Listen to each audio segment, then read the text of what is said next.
ஐயா ஆட்சி பண்ணிட்டு இருந்த இந்த நாடு பகநீர் நாட்டில் ஒரு டயத்தில் ஒரு மிகப்பெரிய பஞ்சம் வந்துச்சு.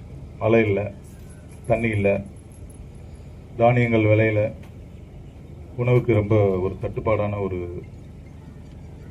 நிலை வந்துச்சு ஒரு டயத்தில்.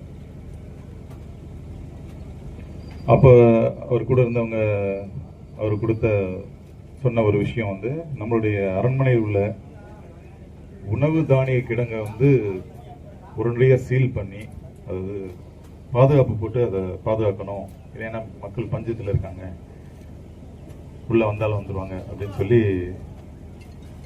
ஐயா கிட்ட சொல்றாங்க. அவர் முதல்ல சொன்ன விஷயம், முதல்ல அதை கம்ப்ளீட்டா திறந்து பொதுமக்களுக்கு என்ன தேவையை எடுத்துட்டு போட்டோம் அப்படின்னு சொல்லியிருக்காரு. அதுக்கு அவங்க சொல்லியிருக்காங்க, எல்லாத்தையும் எடுத்துட்டு போயிட்டு அப்ப நம்மளாம் என்ன செய்வது, நீங்க எப்படி வாழ்றது, அப்படி உயிர் வாழணும்னு ஒன்றும் அவசியமே கிடையாது, மக்களுக்காகத்தான் நான் அப்படின்னு அவர் வீரத்துல மட்டும் இல்லை, அன்புலையும் சிறந்து விளங்கிய ஒரு தியாகியா இருந்திருக்காரு.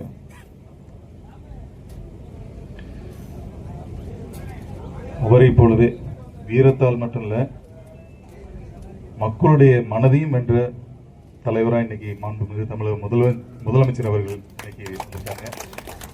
ஒரு கோரிக்கை வச்சாங்க, இங்க ஒரு மண்டபம் கட்ட தரணும்னு சொல்லிட்டு. கண்டிப்பாக தலைவர் தளபதி அவர்களின் இந்த ஆட்சியில, பொற்கால ஆட்சியில கண்டிப்பா மண்டபம் அமைத்து தரப்படும் என்ற ஒரு உறுதியை சொல்லிக்கிறேன்.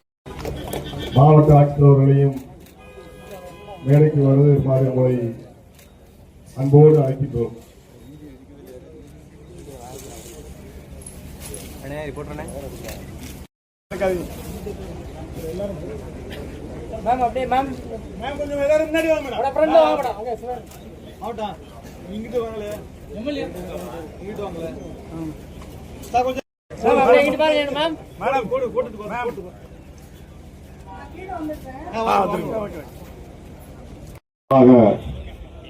தாவேகனுடைய மாவட்ட செயலர் வந்து கலந்து கொண்டிருக்கிறார்.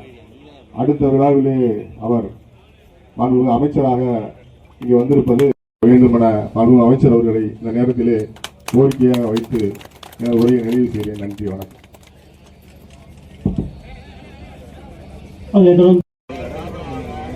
அன்பு தம்பி களவிலை கேட்டுக்கொண்டதற்கிணங்க நமக்கு ஒரு மணிமண்டபம் அவரை